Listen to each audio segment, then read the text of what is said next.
Thank you, everyone, for joining us this evening on behalf of the Canadian Association of Urban Financial Professionals and KDPM Consulting Group, Inc. We would like to thank you for joining us today, Mayor Tory, and everyone else who have logged in so far. Now, I know that you've been at this all morning as part of your job, your role. So we're going to get right into it. We're currently shifting to a new normal. What is the City of Toronto doing to ensure that there is an equitable approach to this transition? I would love if you can share some of the initiatives the city is putting in place to bridge how we interact and build communities that work for all. Well, I think what we're doing is making sure, as we've done throughout, if you take our approach, for example, to mental health, where we tried to provide some extraordinary services to people during the pandemic, we made sure it wasn't just mental health services where you could dial 211 and get somebody on the phone, which you can, to help with your mental health issues. But we made sure that the range of mental health professionals you could be connected to on a hot transfer. So in other words, you call and they don't say, we'll call you back in a week.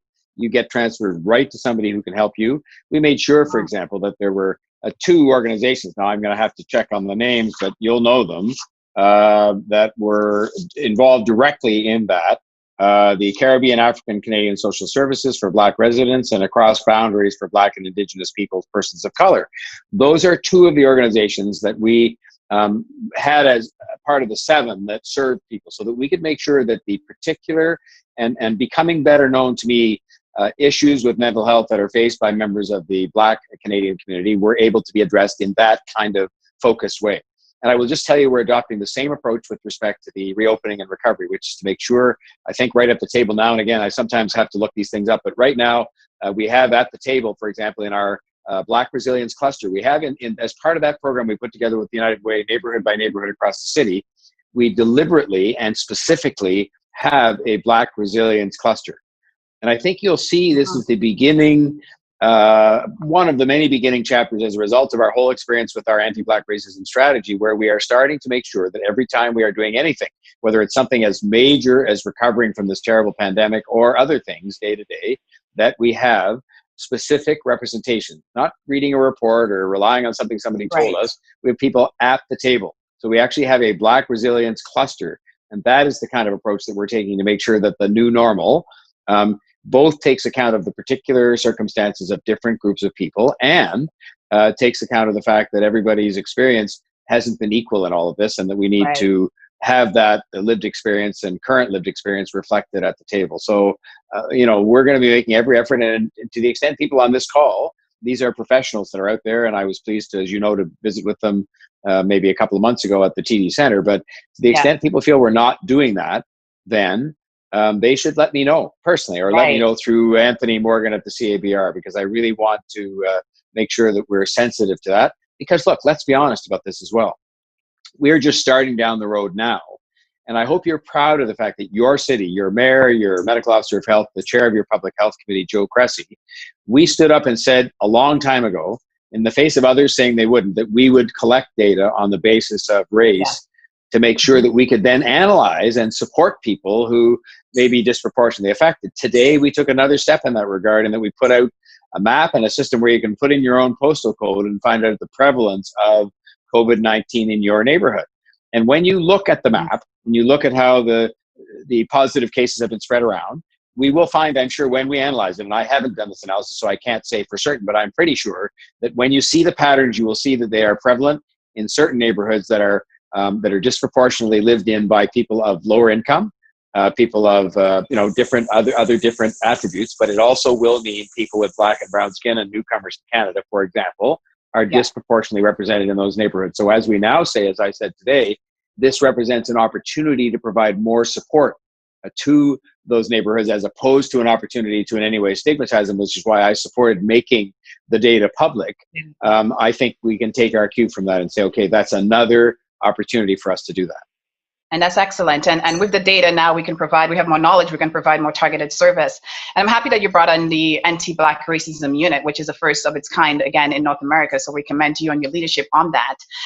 Do you see an expansion of the services of the anti-Black racism unit based on some of the health inequities and some of the other challenges that we've seen still coming up, but have come up because of COVID? Will there be an expansion of that unit, or is that something that is still being assessed as we move forward?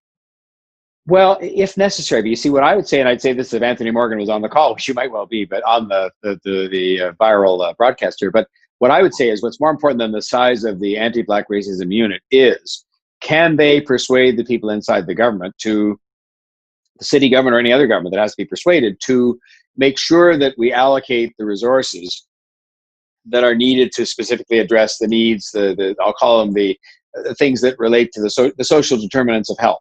So I heard Dr. DeVilla, our medical officer of health today, talking about housing, about employment, about family circumstances, and so on.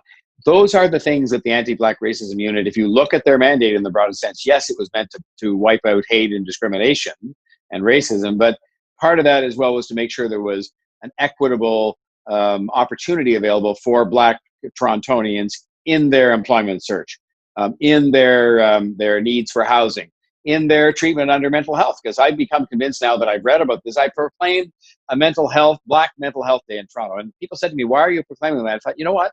I better read up so that I can answer that question properly, because a lot of these things I sign because somebody says, "Well, I read up about the lack of access, relatively speaking, that Black Torontonians have," when I also acknowledge that they carry with them certain certain mental health impacts as a result of some of the experiences they've had that we're trying to wipe out with the anti-Black racism unit and with the practices and programs of that unit. So I would just say to you, more so than the size of the anti-Black racism unit is the question of whether we can allocate the resources and have effectively deployed strategies on housing, on health, on mental health, on education, school dropout, on jobs, to our Black Torontonian community that will achieve the purpose that people want, including me.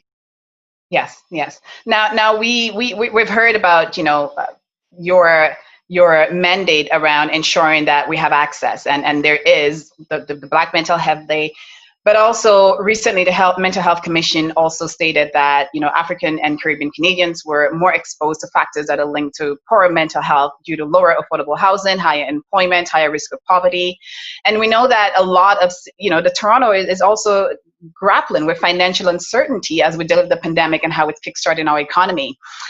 With the bleak picture of fewer subway lines and less frequent transit services, a reduction of police officers, and maybe people having to utilize more food banks if funding isn't made possible, should the aid not be enough? What will the city do to protect the communities that will be negatively impacted by that? Well, first of all, let me look at the glass as half full instead of half empty, because I'm working my heart out, I promise you, to convince the other governments not to let us get to that state. The only reason that you're able to recite those things, and I'm glad you are, because it meant you heard my message a week or so ago, was I said, if the other governments don't help, these are the consequences. And of course, we know that when consequences come like that on childcare, on transit, they disproportionately affect people who are more vulnerable, because there are people who have to take transit. They don't have a choice. They can't take a cab. They can't drive a car because they don't have one. And so you're right away looking. Childcare, the same thing. There are many people out there who could make other arrangements, whatever that means. There are some people who just can't. A single mom with a couple of kids, she's got to go to work. So one of the reasons I want to protect those services and get help from the other governments is so that we can make sure that we're not kind of on the one hand helping out with these poverty reduction programs, and then on the other hand making it impossible for the very same people we just helped to make do. So having said that, I'm optimistic we're going to get some help from the other governments, and we won't have to engage in the kinds of service cuts that I talked about that you just repeated. I think then the second challenge for us coming out of all this, knowing that we're going to be constrained in our resources, we're not going to be in a position where we can say, sure, we'll just keep adding more and more programs, because there will be constraints. We will face probably revenue shortfalls on the TTC for a couple of years, like this year and next, because people are not going to come right back to work. They're not going to come right back to transit. Some people are worried about going on the transit. We'll have to convince them it's safe. And so our challenge is going to be, as it has been during the pandemic, to place our support for the vulnerable communities first. And you know what's interesting? People in Toronto get that. They do. The average person who is at least comfortable, they're not rich, but they're comfortable, they get the fact that our first priority in government should be to make sure you help the people who are most vulnerable first. And so I think that means that you can be assured that as we make the adjustments we have to make in a post-pandemic world, that we're going to be focusing on preserving and hopefully even expanding programs for people who've become marginalized in one way or the other, because it's the best investment we can make. If we can get those people out of marginalization into the mainstream, earning an income, supporting themselves, for that matter, paying taxes, income taxes, this is a good news story. for everybody, Yeah. especially good for them, but it's good for the government too. So. Okay.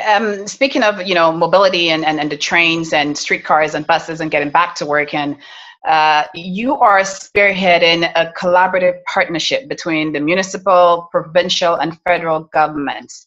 What are city leaders doing to manage issues around ensuring that the health, safety, and security of riders and workers are prioritized? Because, a huge part of people, getting or feeling the confidence to take transit again is the awareness that they will be safe and they will be protected at some cost. I will just say to you, this is, in my view, together with childcare, if you ask me the two biggest challenges we're going to face in the kind of reopening of the city, those are the two, the transit system and childcare. Mm-hmm. On the transit system, which you asked about, I'm going to be honest with you. I mean, we can't say, well, we're going to add 20 new trains in the subway, and that will take account of the fact that people will then be less crowded and be in a position where they're in today, where we only have, say, 25% of our ridership, so people can sit 6 feet apart because there's nobody on the train. As the crowds come back, as people go back to work, we won't be able to say that. So that is why we're saying that we're going to strongly recommend to people that they be in a position where they can wear a face covering on the TTC. We will do our part by cleaning the trains, which we're doing multiple times a day compared to once before. We will protect the employees, which we've done. And there's been some discussion about that back and forth between the union and ourselves. But in the end, we've done the right thing on the advice of our medical professional, the medical officer of health. We will add as much service as we can to the places where buses are crowded. And again, it's not any accident or coincidence that the bus routes that are still most heavily traveled, even at a time of pandemic, are the bus routes in the kind of working class, slightly lower income neighborhoods where people have had to go to work. They go to work on transit because they don't have any other way to get to work. So we found those buses never got completely uncrowded. So we took buses from neighborhoods where there was nobody on them because they weren't going to work in the particular jobs they had, and move those buses to some of those more, the neighborhoods that struggle a bit more and that have the high traffic on the transit. We will continue to do that, but I'm just saying to people in the spirit of honesty, there is no room in the the tunnels underneath the ground to add 20 more trains. We don't have 20 more sitting around waiting for us to add them. So we will have to have those trains over time fill up to a greater extent than they're filled up today. And we will have to move from an environment in which we can say to people, you're virtually certain today that you can sit 6 feet away from the people that you're on the train with, to an environment in which we say that will no longer be possible. But take care, wear a face covering, wash your hands, don't cough on people. If you're sick, stay home. And it's going to rely on common sense. And that's going to be increasingly the case in workplaces too. It's not going to be every single workplace. It's going to be able to say to every single employee, you're going to be able to have this much distance all the time between you and everybody. So there's going to have to be a lot of common sense and testing. I think we'll get more into the environment at work where people will have their temperature taken, possibly on the way in the door in the morning or on the way onto the elevator. And if your temperature's elevated, you'll be asked to go and have a test or to go home. And that's going to be part of the new reality, not everywhere, but I think in a number of places. Now, and that's a great point. And a huge part of this will depend on the behaviors, making those behavioral changes on a large scale. The city has done, a good job encouraging us all to physical distance. We've seen the signs. We have seen the physical distancing bylaws, but recently, as we saw the Trinity Bellwood situation, as the weather gets nicer here in Toronto, people will venture out. And that common sense that you mentioned, it might not be that common. Will the city be releasing new guidelines or standards? Well, let me talk about that, because that's a really, really good point you made. And I want to tell you some statistics I saw today that were just fascinating. When I went to Trinity Bellwoods Park, my well-documented visit there, where I pulled my mask down so I could be heard speaking to people, but I was there and I was there to learn. And what I learned when I was asking people sort of, why are you here and why are you sitting so close together when all the guidelines say you're not supposed to be? The answers I got back from people who were mainly young, I would have said the average age there was 31 or 32, that kind of age, is, oh, well, this isn't really about us. We're not really involved in this. This is kind of for older people that have COVID-19. And you can see they're all passing away, unfortunately, in the older, the long-term care homes. This morning, the medical officer of health gave us a presentation on the same numbers that showed the neighborhoods where COVID-19 has been more prevalent. And what she showed there, and I'm just going from memory on the numbers, was about 40% of the cases that have been recorded as a result of community contact. So not in the longer term care or hospital settings, but the ones that are communicated back and forth, the infections communicated back and forth between two people or in a group setting. About 40% were people that were under the age of 40. So lest people think this is just an older people's thing, they're wrong. And so it's why the Trinity Bellwoods Park thing was so disturbing, because what you saw was people, I was there, not beyond the fact that I saw people with 2 cases of beer sitting beside them in the park, which I was always quite nonchalant about people having a beer in the park. I thought, okay, come on. I mean, people, they're adults and they're having fun. But there were people with 2 cases of beer. So beyond my initial kind of reaction at that, I also saw large groups of people, 10, 12, 15 people, sitting like shoulder to shoulder, as you would do at a party in normal times. But these are not normal times. And so the point you made, we can have all the rules we want. We can have, and if we had too many cops out there or bylaw people would be saying we're running a police state. They said that to me. We had a few cops hanging around at High Park when we closed that for a few days. They said we're running a police state.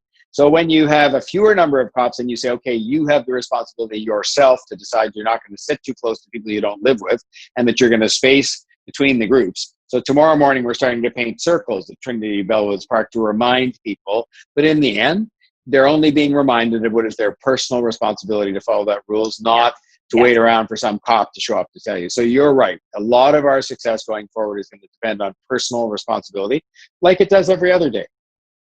Yeah. So what I'm hearing you saying is that there will be some added guidelines, again, where there's the circles in the park, but just reminding people of that. Now, I'm pretty sure you've seen the news. And I'll say it, sorry, but the things I keep wanting to add, when we go back to work, the building owners downtown, I can tell you, are spending a lot of time, for example, talking about how to use elevators. Yeah. And everybody knows how to use an elevator, but we're used to jamming in 10, 12, 15 people into an office building elevator.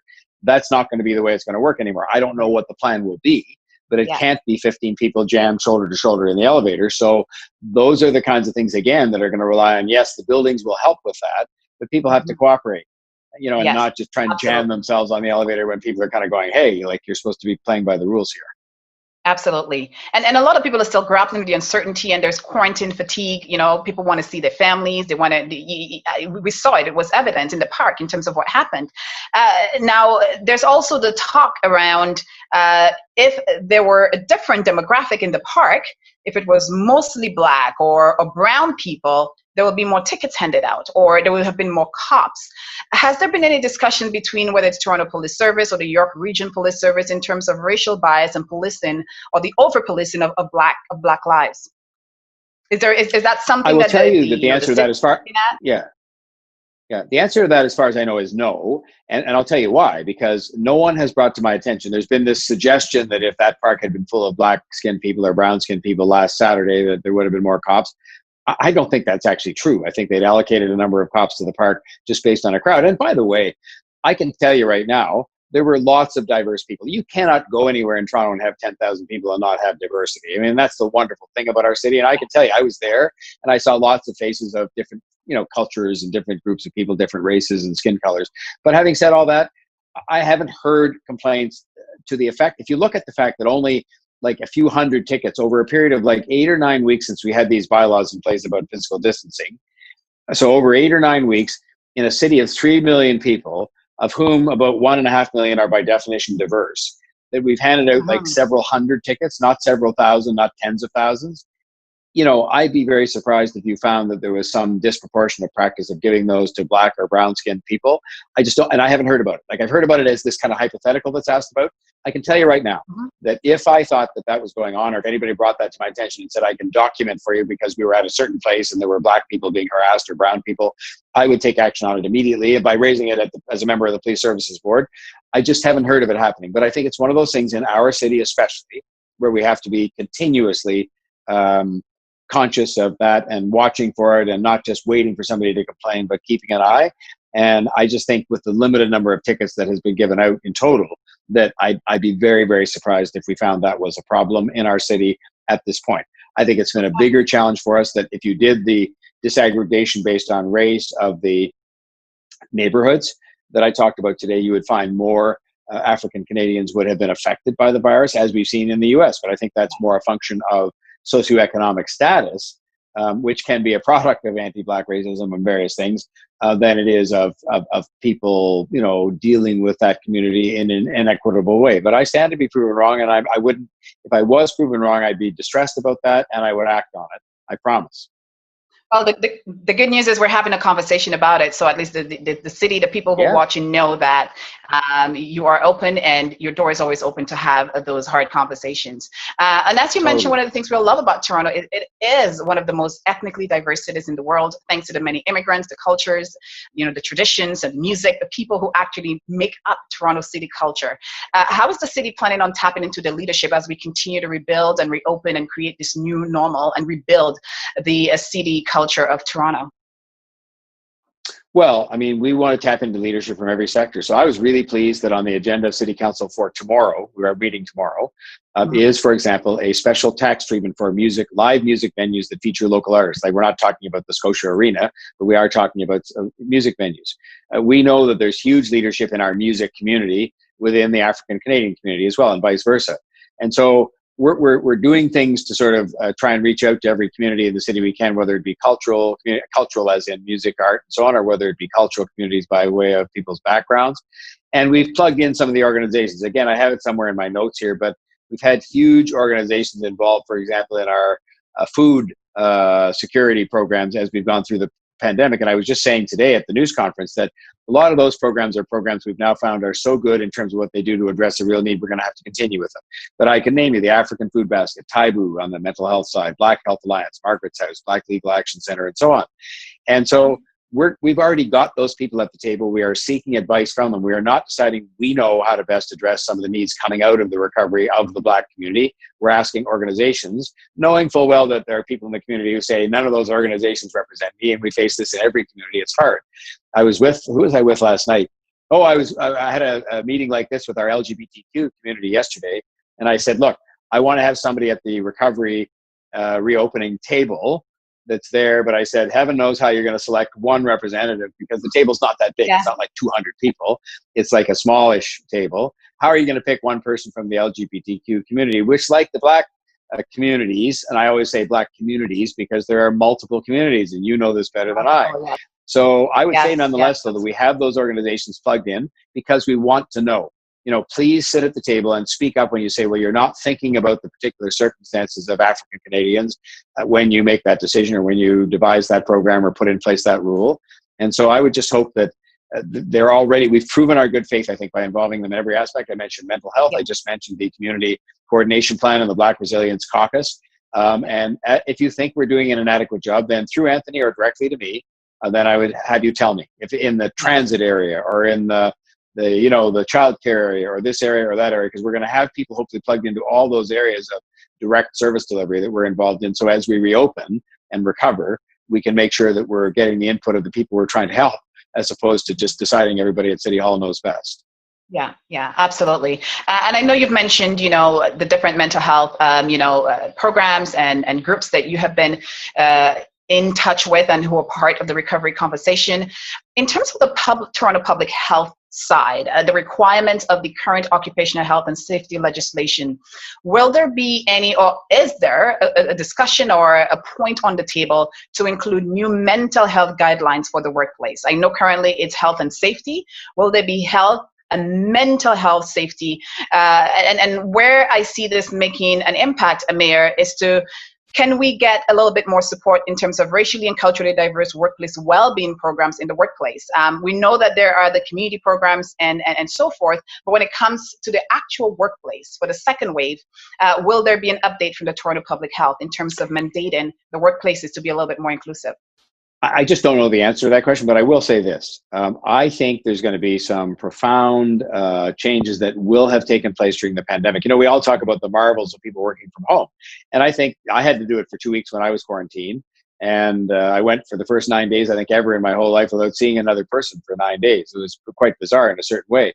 And, I was so busy, I didn't have time to get lonely or to get, affected by that experience, I don't think. But there's a lot of people, while everybody's talking about the joyous, good fortune of people being able to work at home, that are actually not well impacted upon by that. They find it lonely. They find it solitary. The experience is harmful to them. And so I think there's a reality that seems to be seeping in that sort of says more people are going to be working from home, for example, or working differently. Well, maybe that's true. Maybe that will happen. Maybe for a lot of people, they think that's the best thing that's ever happened to them. But I think we're going to have to start taking account in the area, like you said, under occupational health and safety, for the impact of changing work practices on people's mental health. The fastest growing category now of people claiming benefits under their disability and other kinds of things is mental health, stress related issues. And I don't think we're dealing with it adequately, both through the benefits people have, which are, if they're lucky enough to have benefits, but more importantly, in a way, through the publicly available programs. Because, and I've been a broken record, it's not going to be the city that is going to invest the way we have to invest in mental health. It's part of the healthcare system, and it's the provincial government. I'm not trying to pass the buck. I'm simply saying that the government that is responsible for healthcare, because they have the revenue sources to pay for it, is the provincial government. And they and the feds have signed a multi-billion-dollar 5-year deal on mental health. The problem with it, I think, is not that the deal was signed. It's a good thing.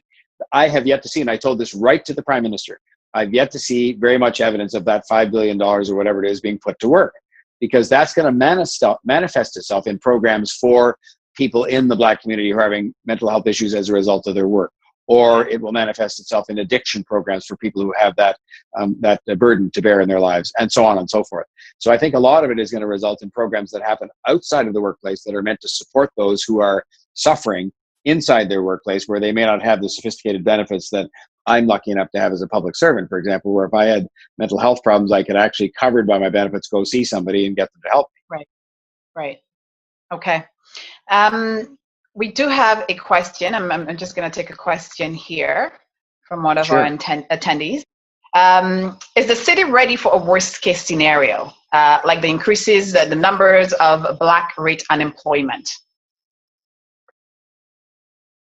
Well, I'd like to think that we are, that we have the different kinds of things in place, but when you sort of always say a worst case scenario, who's ever necessarily ready for a worst case scenario? I can only tell you that in every aspect of all of this, including unemployment, I was just talking to Chief Peg this afternoon about what they call PPE, personal protective equipment. I said, well, we've solved our problems during the pandemic for having enough masks and whatnot, but now my question is turning to him, and I asked him this morning, what do we have for a second wave? Because everybody says, all these experts say there will be a second wave. You don't know how big or how small it is or when it's coming, but apparently there's going to be one based on every other previous pandemic in history. And then what do you have by way of a worst case scenario, which is something even worse than a second wave? And we have to say the same thing about unemployment. And I will only tell you that my approach since I've been the mayor has been to try to be responsive to the particular needs of communities that are harder hit than others. So for example, we had, recognizing the much higher rate of unemployment among Somali Canadian young people up in the northwest corner of the city, we had a job fair that wasn't restricted to them. We said, no, anybody could come to the job fair, but it was put in such a place that it was mainly meant to appeal to the kids that had the bigger problem, the Somali Canadian families. And so I won't hesitate to do things like that again. And I will tell you that Mike Cole and I, between the two of us, we have a huge focus on Little Jamaica, because it's not just because it's a historic area that we love. I mean, it's a neat place for people who, I'm sure many of the people watching here have been there, but there's lots of people in Toronto who have not. It's a neat place in terms of the food and the music and the culture and the retail. They're struggling. They struggled because of the transit construction, but they've struggled because there's smaller businesses that have been even harder hit by the pandemic. So we're focused on that. We asked a question the other day, and I will tell you how disappointed I was in the answer.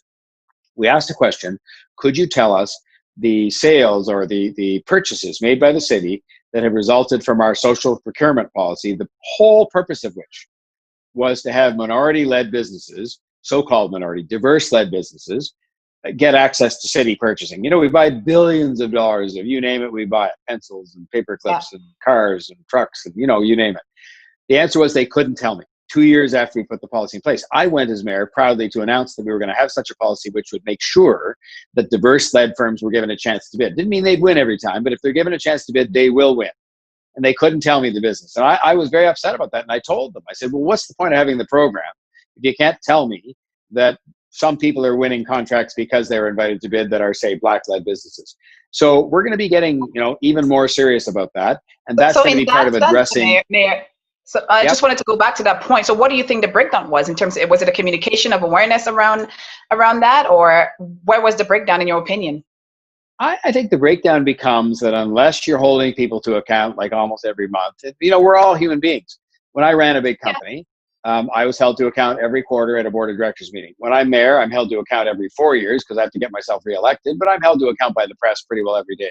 And I think what happens inside the public service, no disrespect to any of them, is that people say, yeah, that's a good idea. And they might even be doing, the giving assurances that diverse-led businesses are invited to bid. But they're not sort of keeping track of how often they win and how often they lose, so they can say, well, if they're never winning, then clearly just the invitation to bid is not working the way it was intended to, which was to give these people a foot in the door.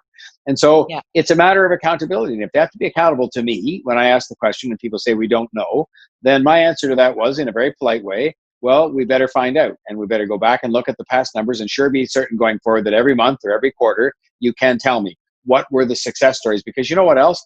I want to go out and tell people those success stories in the Black community so that they will bid. They will come forward themselves and bid, because they'll say, you know what?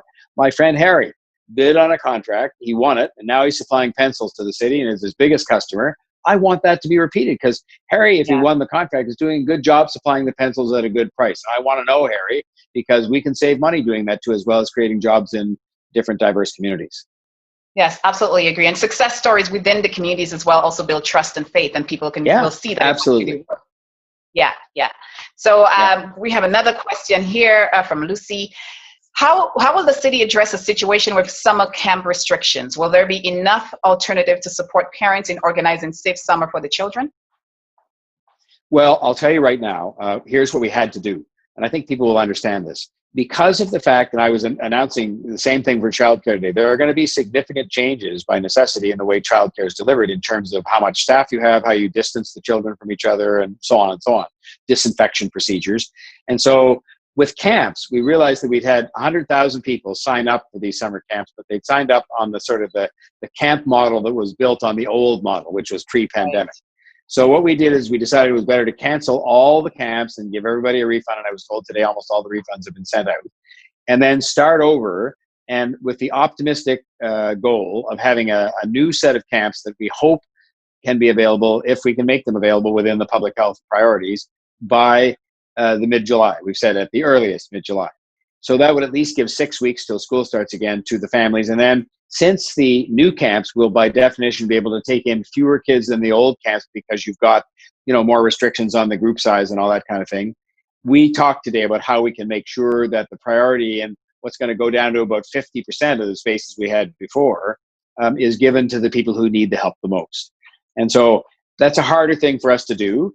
Just because how do you pick as, you can do it by an income test or something, but we don't want it to get too complicated. So I will just tell you, it's on our minds that we want to make sure that when we, and I'm saying when because I'm very confident we will offer a set of summer camps starting sometime not earlier than mid-July, that we can try and pitch those camps in areas and to people who need the help the most, which includes, I'm just being straight up about this. I mean, when we start talking honestly, as I do, just like the creation of the anti-Black racism unit came from an admission that we have anti-Black racism in trial. That was the starting point. So too am I prepared to sit here and say, I know, because I've been in every one of these neighborhoods, and when you go to Chesterlee or Jamestown or Falstaff, what you will see there is people who, yes, are lower income, and yes, they have housing that is not up to the kind of standard we would like. They're also disproportionately Black and brown people. And so if you go to those neighborhoods, you will help more Black and brown people to have a summer camp opportunity for their kids, if we can find a way to do it based on the neighborhood improvement areas and that sort of thing, because you will capture then many more people from the Black communities, I'm sorry to say, but I'm just being honest, and provide them with the support they need more so than, say, kids in some other part of the city.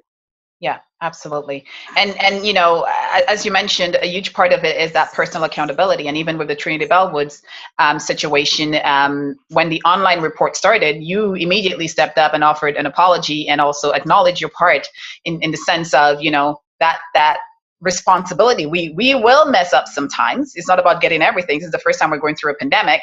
So there's also lots of love as well being sent, and thanking you for your leadership and for your team and everything that is being done to help navigate us through this pandemic. We have another question in this from another attendee.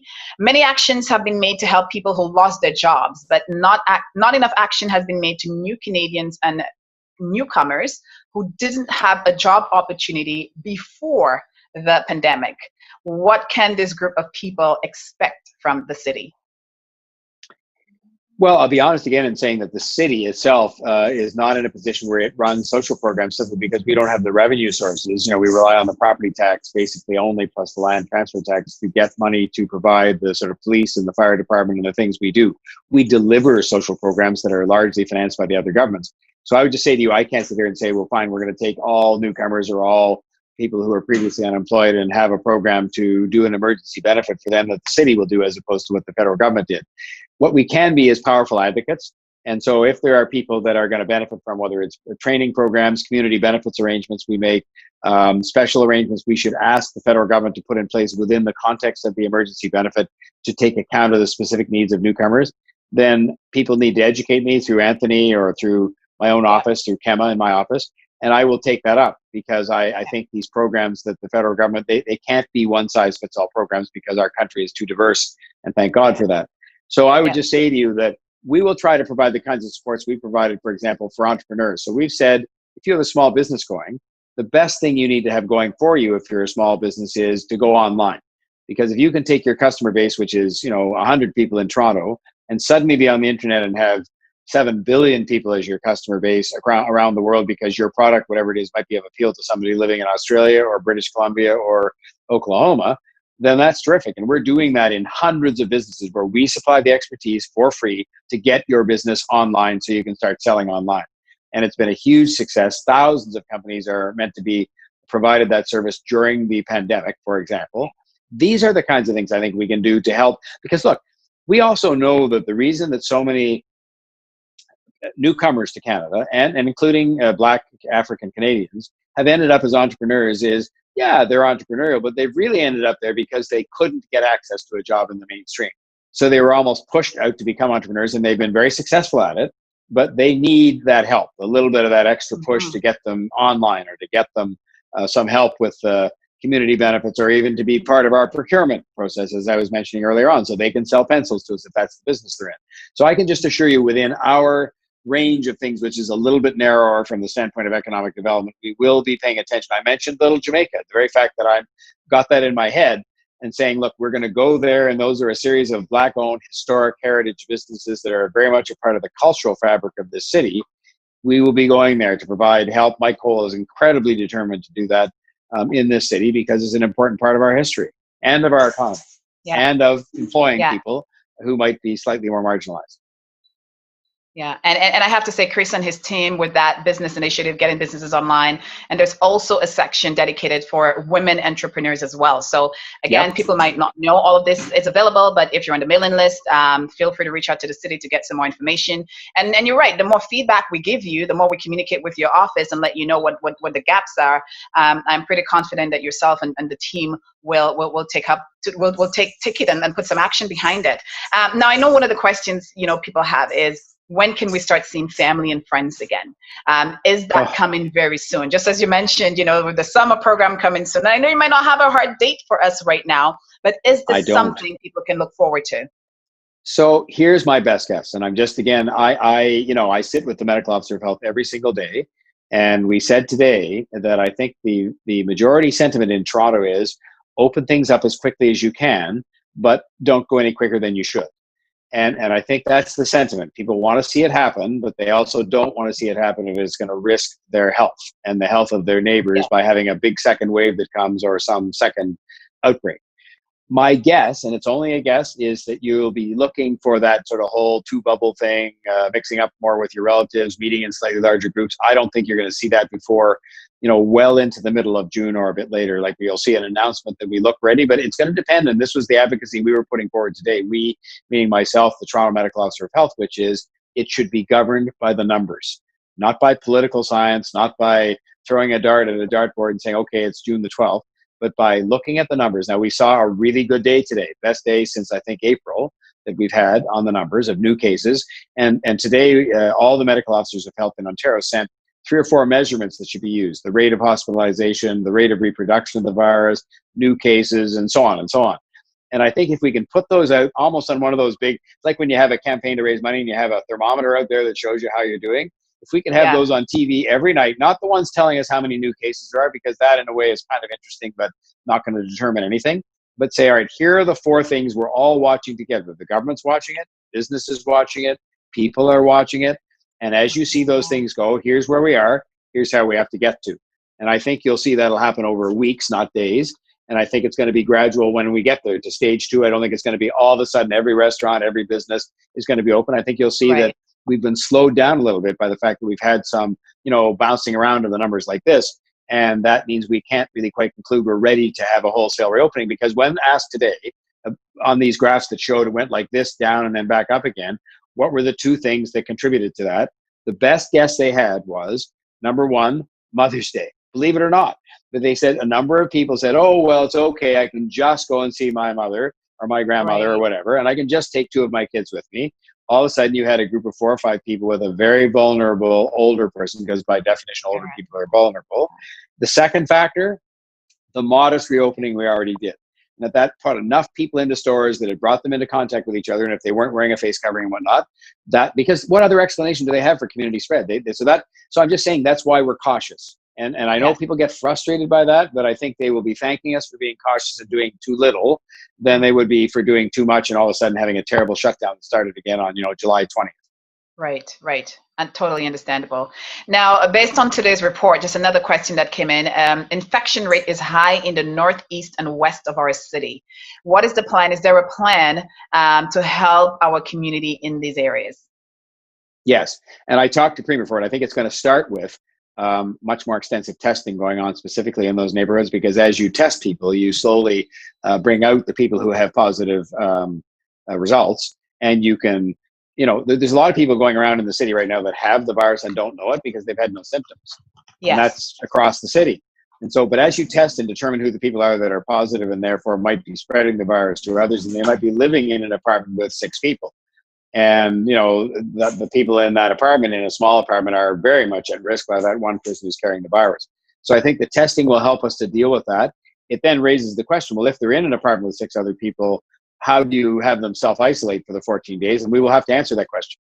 As we've done with homeless people, we've said, okay, fine, then we will find a place for them to self-isolate because they're homeless.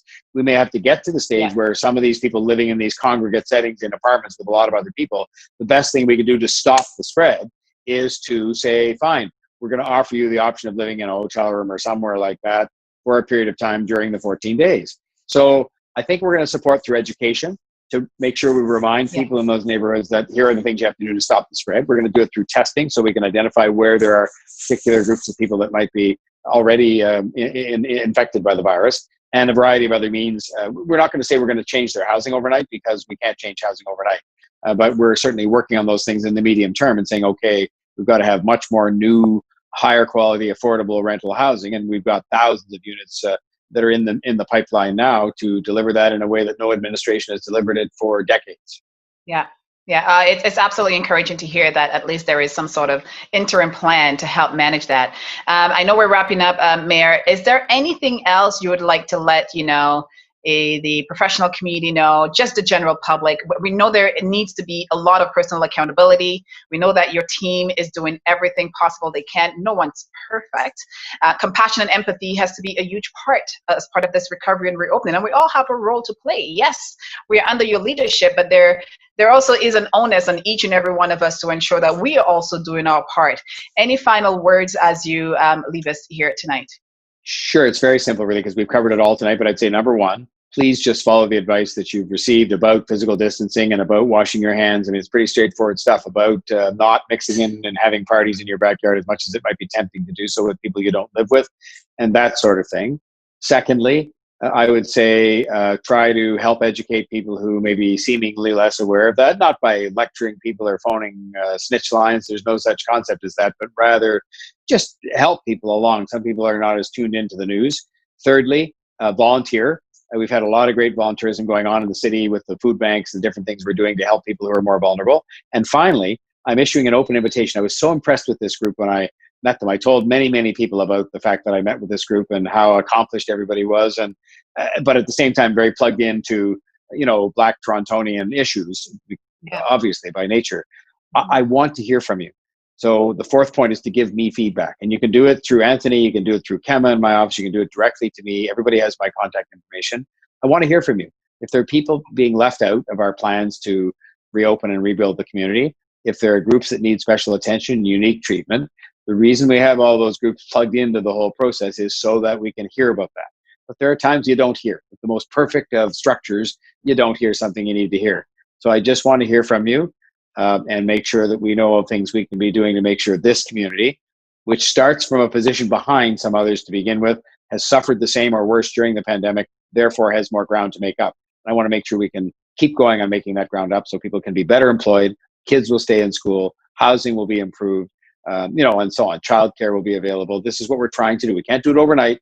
That's what we're trying to do. And I thank you for inviting me. And I thank you for the anticipated advice and help that I'll get from you.